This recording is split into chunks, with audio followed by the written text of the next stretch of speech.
Hi, I'm Rohin Dharmakumar, the host of First Principles and the co-host of the 2x2 podcast. Hi, I'm Rahil, the host of 90,000 Hours, the Ken's newest podcast about the future of careers and workplaces. And I am Snigdha Sharma, the host and producer of Daybreak, our daily business news podcast. I'm Praveen Gopalkrishnan. I'm also the co-host of 2x2 and the host of the best podcast of the Ken. It's called The Nut Gruff. I'm also the ghost of Sitaraman G, who's the producer and host of Make India Competitive Again. That's the other premium podcast that we've missed.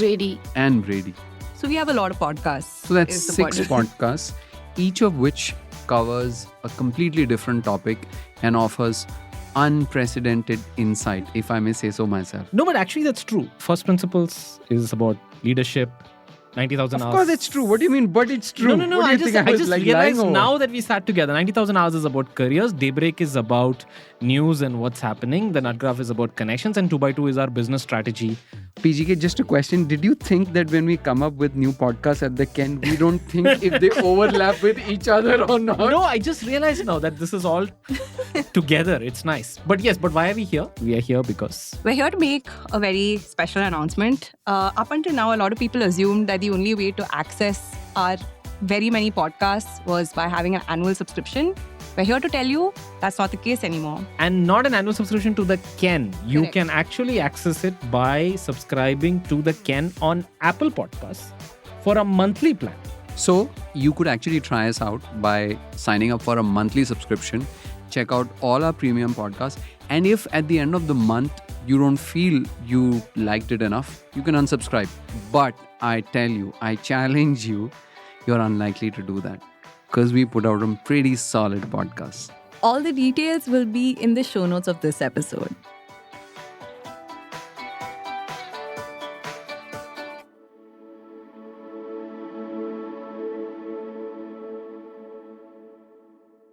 In March this year, a software developer that goes by PB Online published a blog rather ominously titled, "Everyone Knows All the Apps on Your Phone."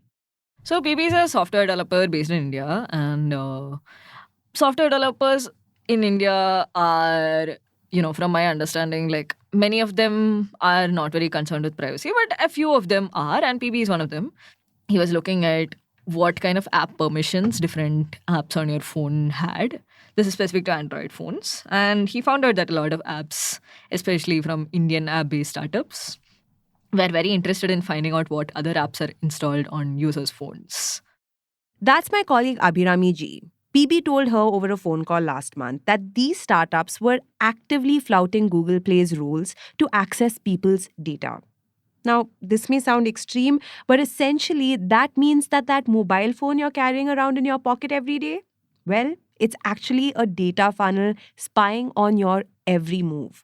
For context, until up to 2021 or 2022, Google Play, as per Google Play rules, apps had apps are basically given free rein to look at what other apps are on your phone for various purposes. But I think in around 2022 is when they stopped giving out these permissions willy-nilly. They were like, okay, unless there is a specific reason why you need to look at what other apps are on people's phones, you shouldn't be looking at these. But many of these startups have figured out a workaround. Despite Google's efforts, these startups, and by that I mean well-known companies like Swiggy, Zepto, and Cred, are still able to see a lot of the other apps and activities on your phone. We'll get into how in a little while. But before that, let's try and understand why. What do they do with that data? Profiling, because, when you are an internet-based startup, you need as much data about your users as possible. So, if you know what all apps are on someone else's phone, you can have a fairly solid picture of what kind of person they are. Think about it. Maybe you have a couple games like Candy Crush or Counter-Strike on your phone. Maybe you have some gambling apps. Perhaps you're a frequent user of one particular kind of social media platform. All that data helps these apps paint a picture of the sort of person that you are. And more often than not, it's a fairly accurate picture. Now, the fact that apps have a lot of your data may not be a surprise to you. We've been pretty cavalier about our data for some time now. Remember DigiYatra? Well, 9 million of us quite happily gave up our biometric details just to make that airport rush a little more bearable. About a year ago, a report by PricewaterhouseCoopers revealed that a fifth of Indian consumers weren't even aware of the Digital Personal Data Protection Act, let alone their rights as consumers. But the scary thing is that Indian companies are equally nonchalant about the user data they're collecting. And the result? Well, data security breaches have been on the rise. The latest one was the February breach at stockbroker Angel One that impacted nearly 8 million customers.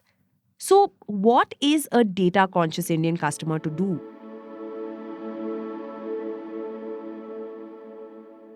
All right, Rahil.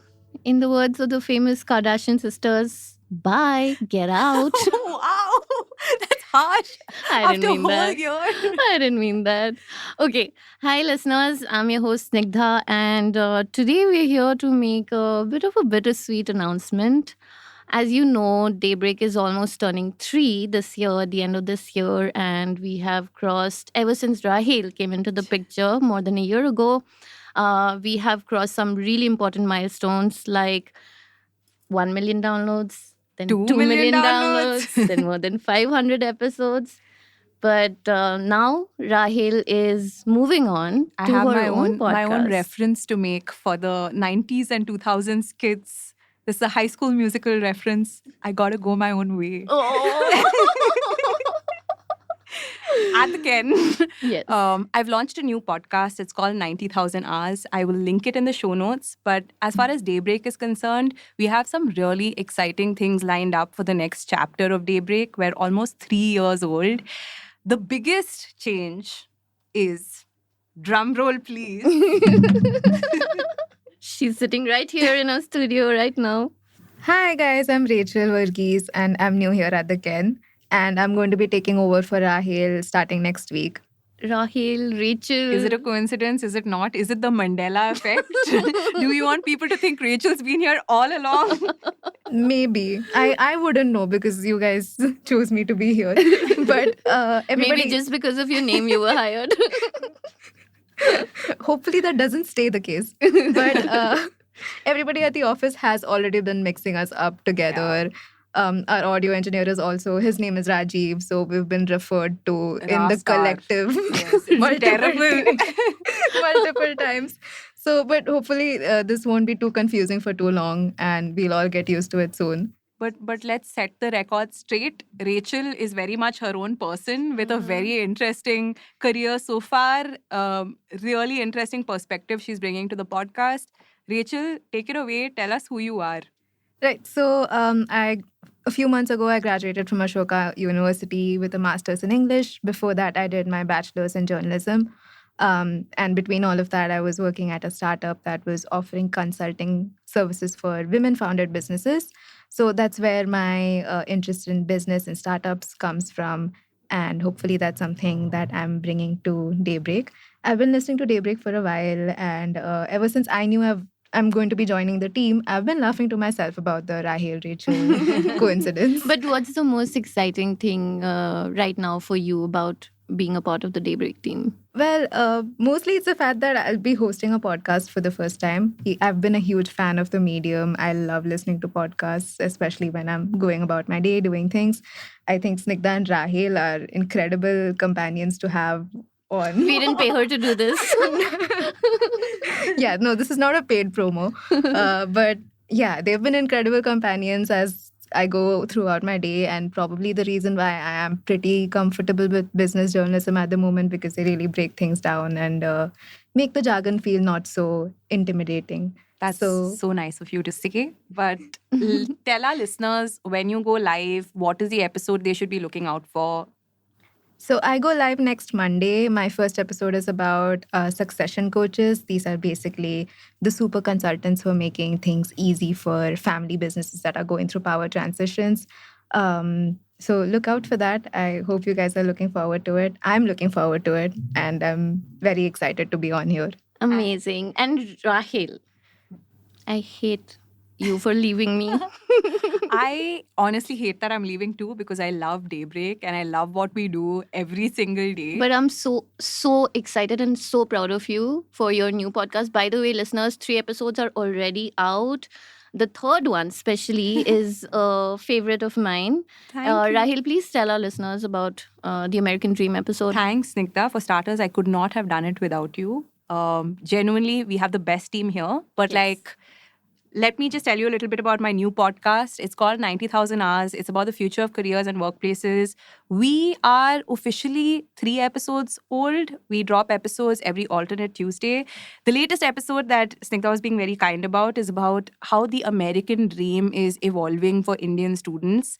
It's quite interesting. We have a lot of varied perspectives, a lot of voices from the ground, a lot of experts speaking about it. And that's what this podcast really is. It's a premium podcast, Yes. which means that all the episodes are behind a paywall. But we do unlock our episodes every 4 weeks. Special announcement, the first free episode actually just released this week. Do check it out. It's about pickleball and networking. There's also a newsletter that goes out every alternate week. So, I mean, I guess as they say, watch this space. but yeah, so this is my final episode of Daybreak as host and producer. I hope to be on this podcast as much as possible. Feature on it. You if don't have a guys choice. Allow me to. You don't have a choice. But yeah, it's been absolutely wonderful. And thank you, Yeah, everyone. and really warm welcome to Very warm welcome. Rachel Varghese. Thank you. All right, now back to the episode.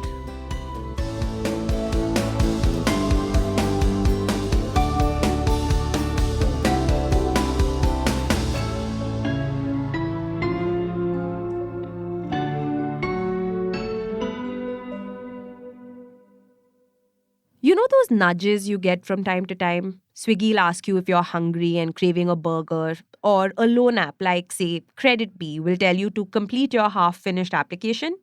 Well, the goal of these nudges is naturally to improve customer experience and prevent cancellation.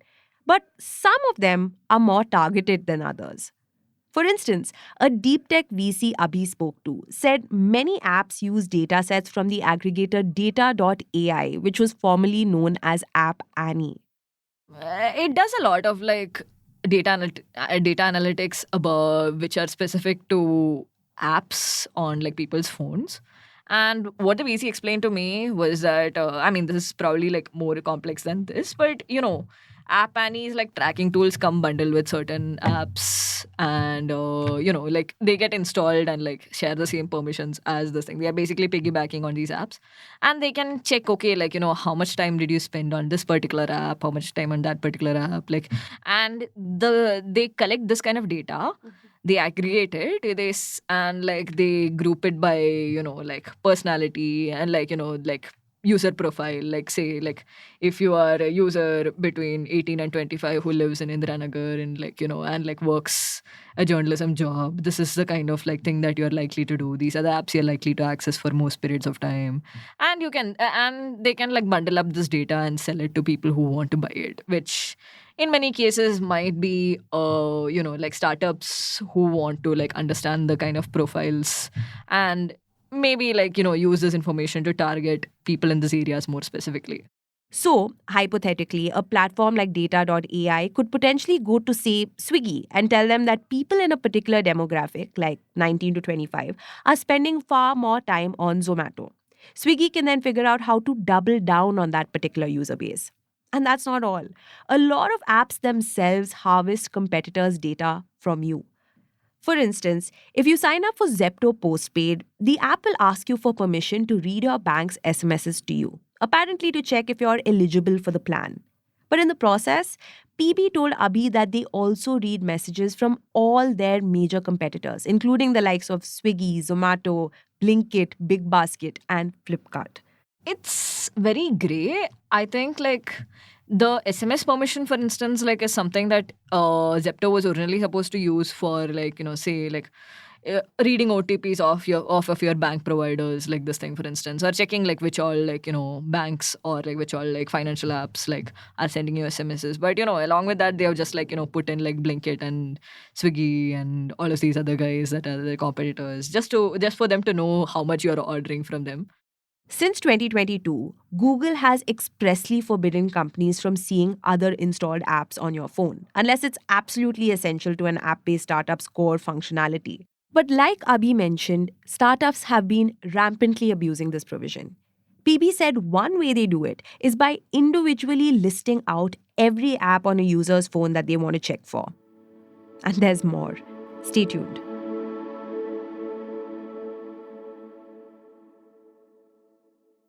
PB made an interesting point in his blog post back in March.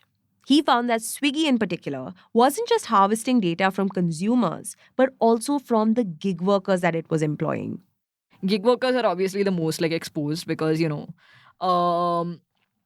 worker apps harvest like data that is different from those who are consuming it because you look for competitors apps. Like if you are a Swiggy delivery driver and you have the Swiggy delivery driver app, they'll look for like, Zeptos, they'll look for Blinkits, they'll look for Porter, they'll look for Uber and Ola and like Rapido and all of these other like this thing to mainly to understand like, which all other like competitor like apps these guys are working for.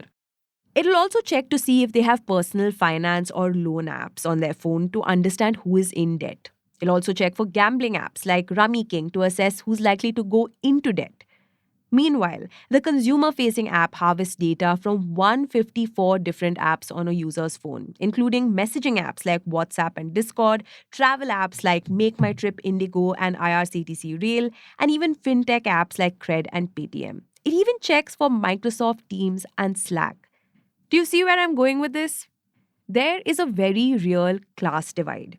It's very intrusive. Like, it's basically these apps are trying to pry into like the lives of gig workers. And we already know how a bunch of these like app-based startups are very like inconsiderate of like their gig workers, right? So you can kind of like look at the, software side of it, the tech side of it, as well as like the real life side of it and kind of put together this picture of how these guys want to understand, like how these guys want to like basically exploit their workers in whatever way they can. PB also raised another pretty significant question. How is knowing whether I have the Xbox or PlayStation app installed on my phone essential to an app like Swiggy's core functionality? It isn't just food delivery apps either. Even fintech apps are gathering as much data as they can while running in the background. Yes, sure, regulated fintech apps have far more restrictions on what data they use, but unregulated apps use data from a variety of sources and then make their own assumptions based on them. A former employee at a digital lending platform recalled how in the lender's earlier days, when it mainly provided loans to college students, it would check if they had games like Counter-Strike installed in their devices. They would usually refuse loans to students with too many gaming apps. Why? Because that meant that they were unserious. The former employee said many unregulated loan apps still do this. And here's the other thing. Most of these checks are only done on Android phones. If you look at like the divide between the upper middle class and like the ultra rich, a lot of people, like the divide here is that if you're an Android user, you're much more likely to have these like data privacy violations happen to you than if you're an iPhone user, because iPhones are simply like, more privacy focused, but they're also much more expensive. So if you're an iPhone user, you're automatically shielded from like a lot of this. In fact, like there isn't even like an iPhone version of a lot of these gig worker apps because they straight up don't assume that gig workers can afford like iPhones. And if you look at App Annie statistics, if you look at data.ai statistics, like 90% of the data that they have collected comes from Android phones and only 10% comes from Apple phones. So yeah, like again, 3 levels of like privacy, and if you are like rich, you can like avoid a lot of these by straight up like, shielding yourself from being protected in various ways. It's like, but if you are like a gig worker, you can't like really defend yourself from a lot of this.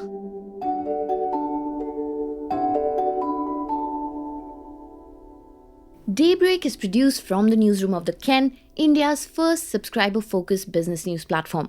What you're listening to is just a small sample of our subscriber-only offerings. A full subscription unlocks daily long-form feature stories, newsletters, and podcast extras. Head to theken.com and click on the red subscribe button on the top of the website. Today's episode was hosted by Rahil Philippos and edited by Rajiv CN.